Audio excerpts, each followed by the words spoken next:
Avê bimbarek, ava tebarek.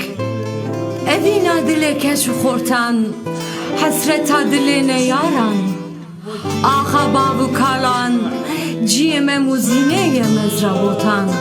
Dîjle, tu di herikî bi şev bi roj, geh li çiyan, geh li deştan. Li zozan û welatê me av didî, zivistan e qeşa digirî li ser dilê min. Wekî ez bixeydim jiyara xwe, buhar e tu har dibî li ser cergê min. Wekî ez bikenim bi yara xwe, havînê tu çima melûl melûl di herikî. Dîjle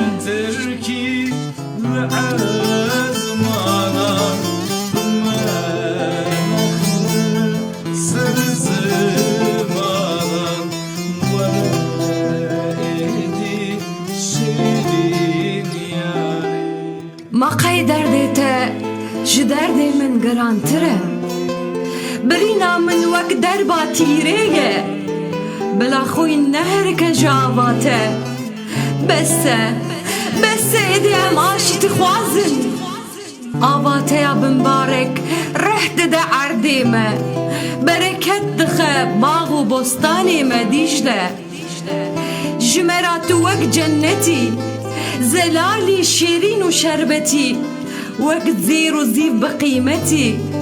Li ser axa me tu nîmetî.